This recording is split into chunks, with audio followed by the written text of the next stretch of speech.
thank you to Manish for that introduction, and thank you to the Public Affairs Association of Canada for this invitation to speak with you today. I'm sad that I can't actually be with you in person in the room this afternoon, but you know, as usual, Alberta winter had other plans for us and we had to stay off the highway. And of course, I would have happily ridden a train from Edmonton to Calgary this morning, but I think we're going to be waiting for that train even longer than we have been for the Green Line.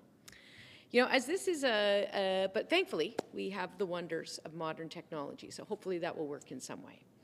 Now, as this is a gathering of folk who, in part, make their living engaging with decision makers within our public sector, I thought that I would talk a bit about the rising threat to our democracy that many of us have observed, but not many of us have decided what to do about.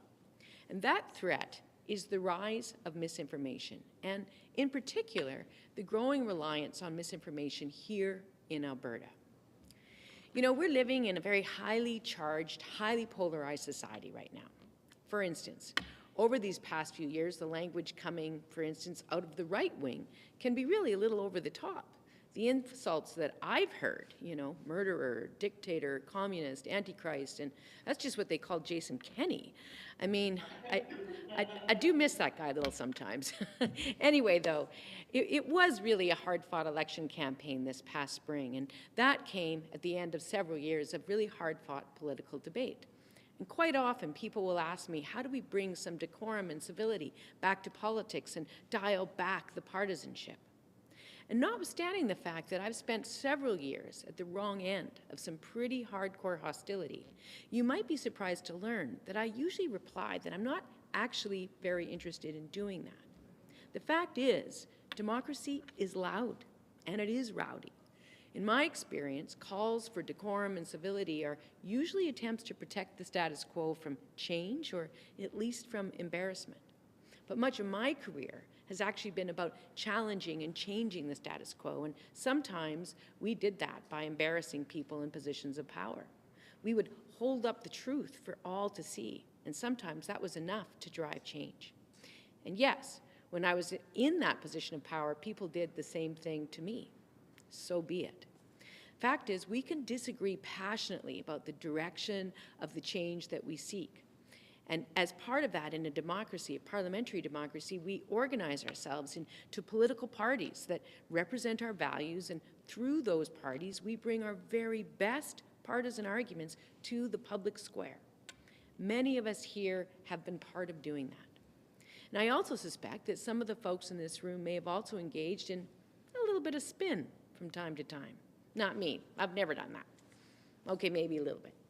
Spin is often, however, just reminding people that the news is not maybe as entirely good or as entirely bad as it might first appear. I don't find fault with a political opponent or, quite frankly, a colleague for making the very best argument they can for their cause with the facts that are available. But here's the thing. Our democratic society is starting to come undone because today we're no longer starting from an agreed set of facts. To an increasingly dangerous degree, we are arguing about where to go without first being able to agree on where we are. And I'm not just talking about the street address, folks. Sometimes we're not even agreeing about which planet we're on. Neighbors, even family members, are working off a completely different set of worldviews developed with different sets of facts. And some of this is the unintended consequence of social media, and some of it is the collapse of our mainstream major media institutions. Those are for sure problems, but they're also made considerably worse when they are paired with the deliberate campaigns of misinformation that are now beginning to thrive in this environment.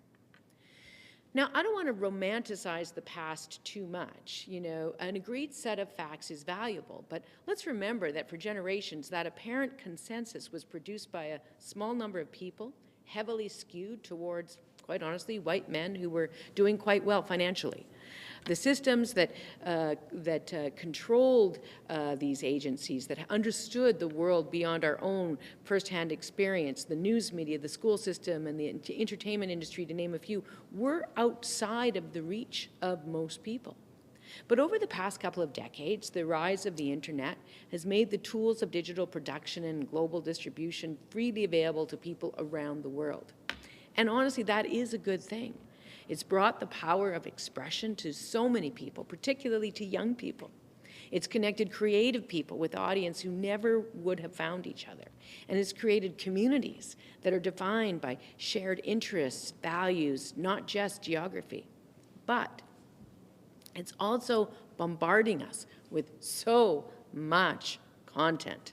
And listen, I acknowledge it's very possible I might be part of the problem here. If you're on our NDP caucus media mailing list, or heaven forbid, subscribe to Janice Irwin's social media, you probably know what I mean. So much content. Oregano was trending in Canada last week, and he is safe at home for those of you who might be concerned. Perhaps, though, it's a bit worrisome when you don't know what our policy on primary health care is, but you're up to date with one of our MLA's cats. So the fact is, what's going on here is we have an attention economy, but very little consumer protection. And it's within this environment that huge actors, the ones with the disproportionate resources, are engaging in campaigns while there are only marginal guarantees of accuracy. So it becomes even more important for these well-financed actors to hold themselves to a self-imposed higher standard, one that uses facts that can be checked and proven. Yet now, even this last bastion of credibility is under attack. And it is here that I want to talk to you about an unprecedented campaign by the government of Alberta using public money to both spread and create misinformation. Now, as you all know, the United Conservative Party wants to pull Albertans' retirement savings out of the Canada Pension Plan and start some new thing in its place. And the government claims to be consulting with Albertans about this idea. But if you go to the Government of Alberta website, you get this Carnival Barker pitch. Alberta Pension Plan, what's in it for you? And then you can scroll down and find out, and I'm quoting straight from the website here, more money in the pockets of Albertans, larger pension benefits, bigger paychecks, business savings, a more stable pension plan. Honestly, I'm a little disappointed there's no cure for male pattern baldness in there. But still, I look at this website and I think, this sounds pretty amazing. Why didn't we do this years ago? And of course, there are some very good answers to that question. The idea itself has been studied by the Government of Alberta itself before and rejected. But you won't find a mention of these studies on the government website or even a whiff of their findings. You won't see any mention of the multiple points of failure for this scheme. The first of which is that it's built on the absurd idea that 12% of Canada's population can walk away with 57% of Canada's pension plan. This is a deeply unlikely scenario, yet it is the only one used, and it is from that other made-up numbers are produced. And there's no discussion of what happens if this scheme to burglarize the pensions of folks in Saskatchewan, BC, and the rest of Canada doesn't work. In fact, looking through this website, you won't find any discussion of risk at all. It's a totally one-sided attempt to convince, not to inform. And after you've heard the pitch, you get to fill in a survey. And I'm going to just stress again, this is a Government of Alberta website. Incredibly, the survey does not actually ask you if you want to leave the CPP. Lots of questions about design features for an imaginary plan. What color do you want your unicorn to be? But no opportunity to say that you oppose the whole idea to begin with. So we wrote, as the NDP caucus, we wrote to the head of communications and public engagement within Alberta's public service, and we told him the survey violated the Government of Alberta's own public research policy. But he hasn't fixed it. And that's because the violation is not a defect, it's a feature. The Canada Pension Plan Investment Board itself contracted an independent third party to review the government's consultation process, and they found it, quote, does not meet the basic principles for meaningful public consultation and is unfortunately formulated to direct opinions rather than seek them, end quote. And sure, no question, CPPIB has some very serious interest in the game. But even right where you are at the University of Calgary, Professor Trevor Toome wrote that the survey is, quote, little more than a push-poll that asks Albertans to count their chickens before they hatch. Professor Toome calls the whole government exercise public-funded obfuscation. He's right. The UCP is spending $7.5 million of Albertans' money to promote this survey that, by design, doesn't ask the single most important and obvious question. But the government can't just hide behind an online survey, right? Surely the public will get a chance to show up and just speak their mind to the folks who are making these decisions. Guess again. Danielle Smith and the UCP are so afraid of what Albertans have to say that they're not holding any in-person consultations with Albertans about the future of these pensions. Just for context, the government of Alberta in the past has held in-person public consultations to discuss, and this is just a few examples, regional land use plans, gender-based violence, surface water quality management, species at risk, elder abuse, anti-racism, working conditions on farms, the creation of provincial parks, and many, many, many other important topics, and some of even slightly less important topics. The UCP held in-person consultations on how to renovate the grounds of the legislature, which is great, but my point is, why those and not these?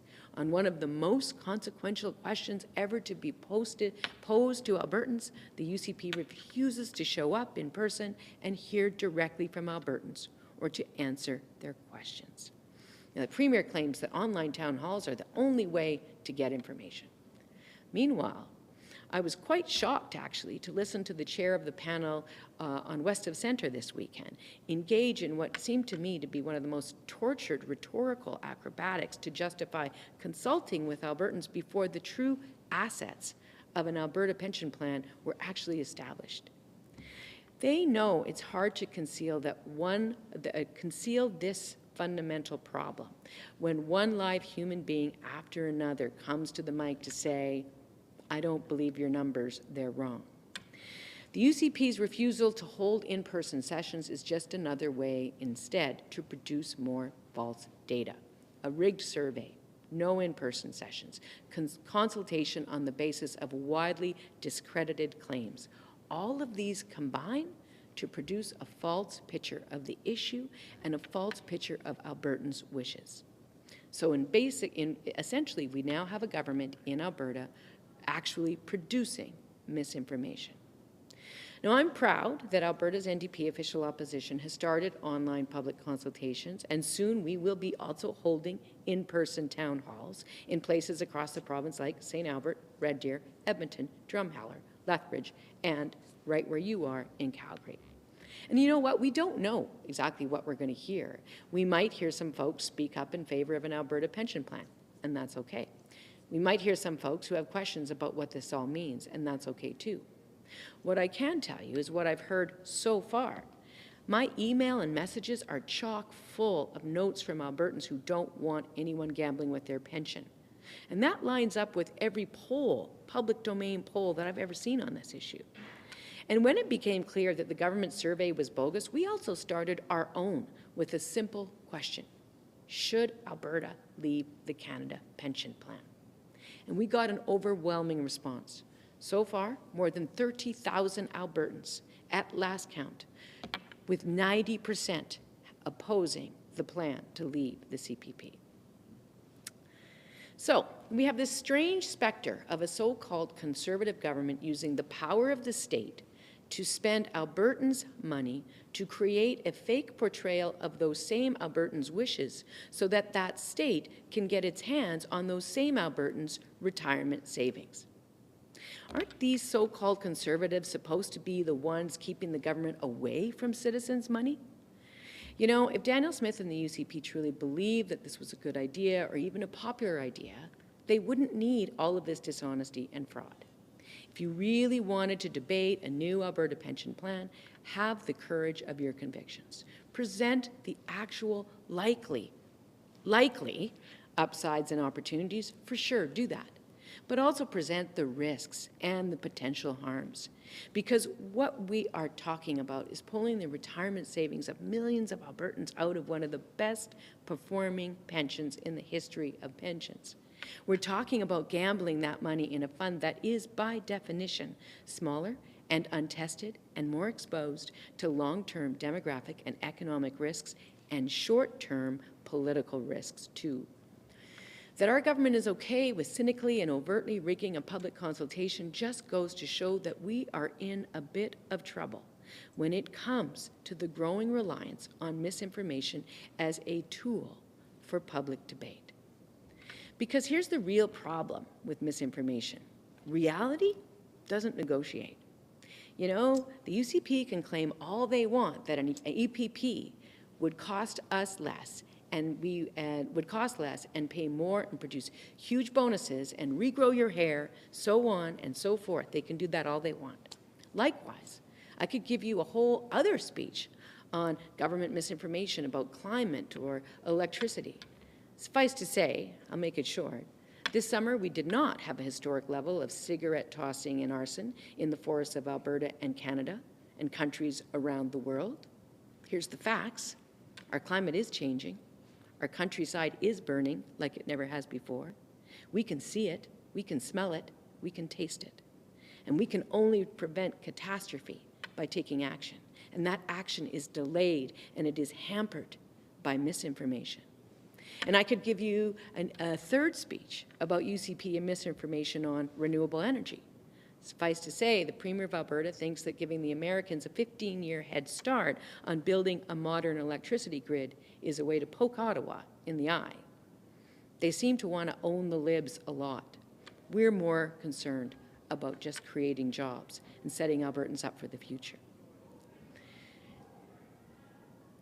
So what would I do? You know, brings me to that question that I get quite a lot. What would you do that's different?